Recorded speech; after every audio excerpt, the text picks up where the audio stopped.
Yes, Fadi TV ujimbandiza kati kano mwasize mutya muri mutya nenda kubasaba musubscribing ate munyigene kale bagita Fadi TV uji abali Saudi Arabia batubide ko Bahrain asinza mugwanga lya kata Bahrain kusinza mugwanga lya Oman mbagamba nti muri batambo nyo kubanga muji following abali Mexico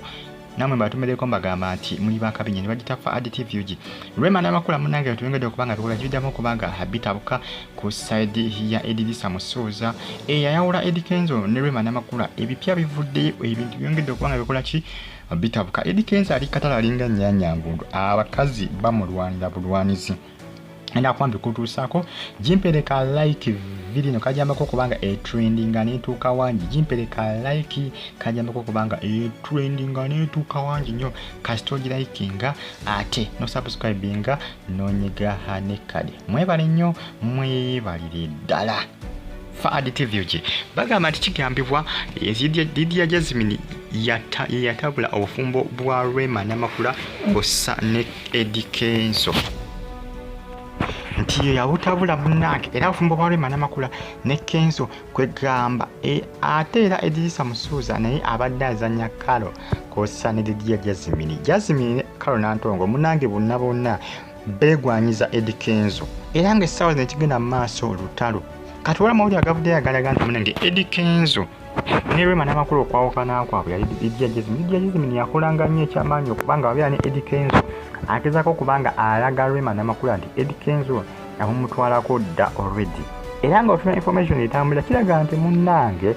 Lydia Jazmine kwegamba yakubiranga Eddy Kenzo ebiseera ebisinga amasimu ag'okumukumu ng'ali luddawa ng'ali ewaka era kiraga nti Rema Namakuula yakola ki yakimanya nti Lydia Jazmine yakola ki eyaviirako kubanga obufumbo bwe ne Eddy Kenzo bukola ki busaanawo era Rema Namakuula takola ki teyesembereza Lydia Jazmine kubanga yakola ki yamumanya ndi mubbi waki mubbi w'abasajja kiraga nti munange yakola ki eyaviirako kubanga ye ne Eddy Kenzo bakola ki bawukana munange ebitambula essaawa zino ku social media kiraga nti Eddy Kenzo kossa Lydia Jazmine kossa ne Kalo Nantongo yakoze ki eyawukanye Lydia Jazmine lwa musajja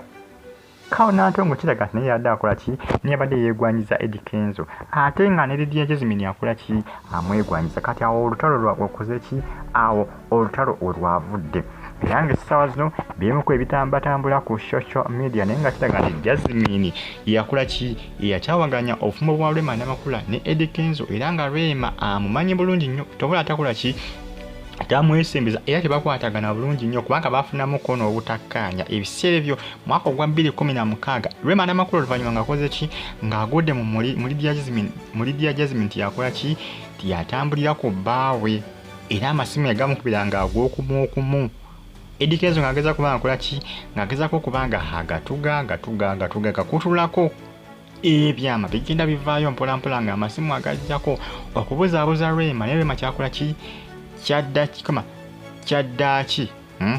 yali awo n'akola ki n'ategeera amazima ate ne Jazmine yennyini yakolanga ki yakolanga nnyo okola ng'akola ki nga wabeera ne Eddy Kenzo nga Rema Namakuula ali kumpi nga akola ebintuntu okola ki okulaga Rema nti Eddy Kenzo takyakola ki takyamwetaaga nti era ye gwakola ki gwalabawo era Rema kyavula mukazi oti yakola ki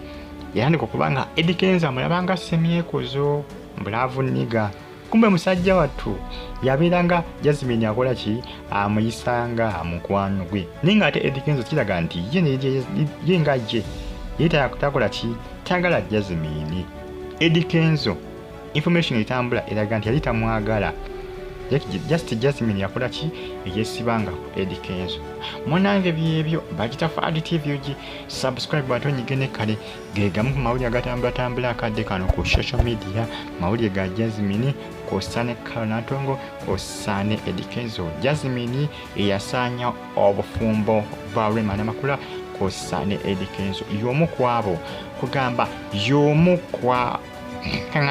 kwabo abakola ki ababwenyigiramu kubanga babusannyawo era y'omu kwabo abakazi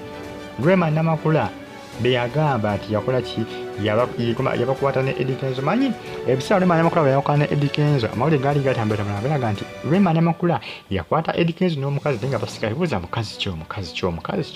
ki oyo. Abasinga nga balowooza mbu peer pounds nti gwe yakola ki gwe yamukwata, naye nga si bwe kyali munnange yali Jazmine